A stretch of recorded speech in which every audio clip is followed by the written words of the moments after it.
Imagine watching a company throw away billions of dollars without realizing it until decades later. One signature, one meeting, one decision. That's all it took to become what many call the biggest business mistake in history. The shocking part isn't that the mistake happened, it's that almost everyone believed it was the right decision at the time. History is filled with failed products, bad investments, and CEOs who made terrible decisions. But one mistake stands above them all. It quietly handed unimaginable wealth to someone else, reshaped an entire industry, and became a lesson taught in business schools around the world. Even today, executives still study it, asking the same haunting question: how could they not see what was coming? The answer begins in an era when computers weren't sitting on every desk or resting inside every pocket. They were enormous machines locked away inside government buildings, universities, and large corporations. Most ordinary people had never touched one. The idea that every family would someday own a computer sounded almost ridiculous. Yet, inside a small laboratory, a revolution was already beginning. One company seemed unstoppable. It dominated the technology world. Governments trusted it. Businesses depended on it. Competitors feared it. If anyone had predicted that this giant would soon make one of the most expensive strategic mistakes ever recorded, people would have laughed. That company was IBM.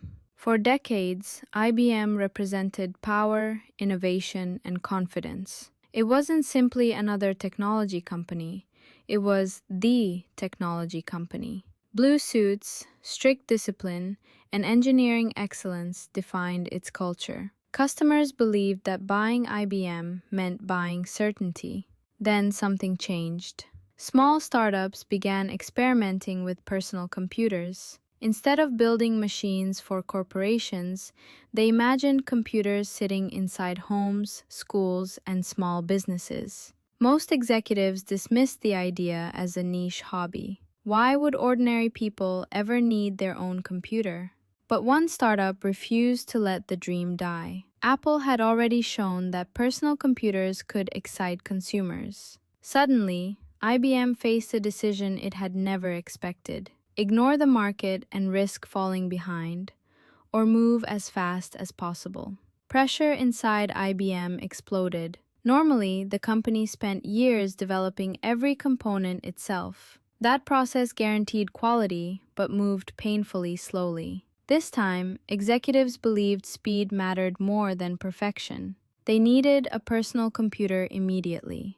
That single decision changed everything. Instead of designing every part internally, IBM looked outside for help. Processors came from Intel. For the operating system, they searched for another partner. It sounded like a routine business decision. After all, software was just another piece of the machine. Or so they thought. A young entrepreneur named Bill Gates saw something almost nobody else noticed. He wasn't simply selling software, he was positioning himself to control the future. IBM believed the real value was the hardware. Gates believed the software would become the heart of every computer. Only one of them was right. When IBM approached Microsoft, the company didn't even own the operating system IBM needed. That alone should have ended the conversation. Instead, Gates confidently accepted the opportunity anyway. What happened next shocked everyone. Bill Gates moved with incredible speed. Instead of admitting Microsoft wasn't ready, he quietly found a solution. He purchased an existing operating system from another company, improved it, and prepared it for IBM's new personal computer. To IBM, it looked like another supplier delivering another product. But Gates wasn't thinking about the next few months. He was thinking about the next few decades. Then came the contract. On the surface, it looked ordinary. Lawyers reviewed the documents, executives signed the paperwork, meetings ended with handshakes and smiles. IBM believed it had secured exactly what it needed, a reliable operating system for its new PC. But hidden inside the agreement was a decision so small that almost nobody paid attention to it. Microsoft kept the licensing rights. That meant IBM could use the operating system, but Microsoft could also license it to anyone else. It sounded harmless. After all, IBM expected its brand, manufacturing power, and reputation to dominate the market forever. Why would competitors matter if IBM already controlled the future? But nobody could have predicted what came next. In August 1981, the IBM personal computer officially launched. It was an instant success. Businesses rushed to buy it. Consumers finally trusted personal computers because the IBM name stood behind them. Sales exploded. Retailers couldn't keep up with demand. Newspapers called it the future of computing. From the outside, IBM appeared to have won. Inside Microsoft, however, something even bigger was happening. Because Microsoft owned the operating system, every new company building IBM compatible computers suddenly needed Microsoft's software. One manufacturer became two, two became 10, 10 became hundreds.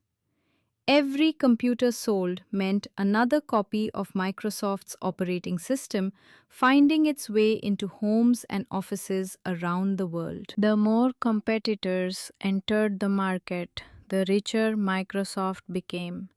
IBM had unknowingly helped create an entire ecosystem it no longer controlled. Soon, companies like Compaq realized they could legally build computers compatible with IBM's design. Customers didn't have to buy IBM hardware anymore. They could buy cheaper alternatives that ran the exact same Microsoft software. The walls protecting IBM began to crack.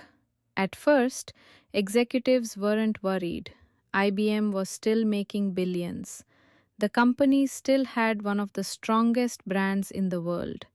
Surely, customers would continue choosing the original over the copy. They didn't. Competition intensified almost overnight.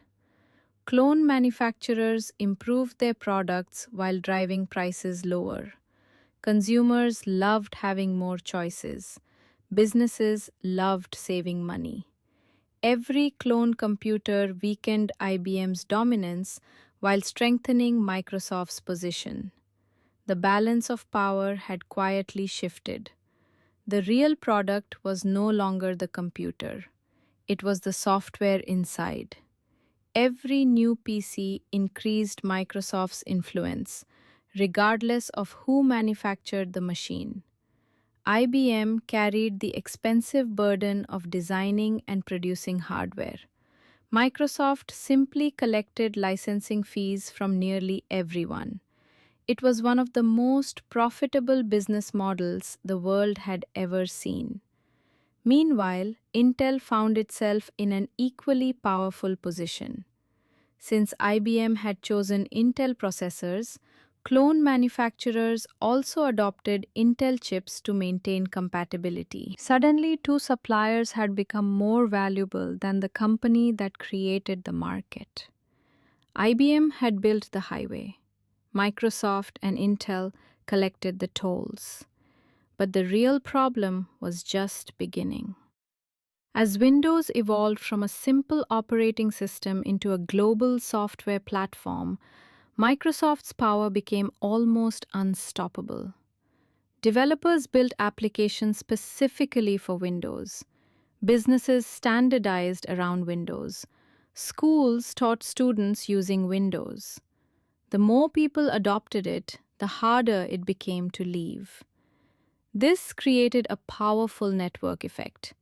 Every new user attracted more developers.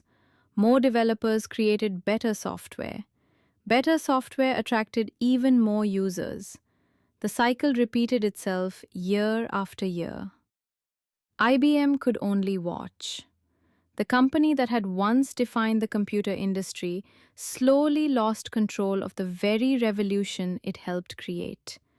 Microsoft, a company that had started as a small software supplier, became one of the richest businesses in history. And it all traced back to one licensing decision that seemed insignificant when the ink was still drying. The biggest business mistakes rarely look like mistakes in the moment.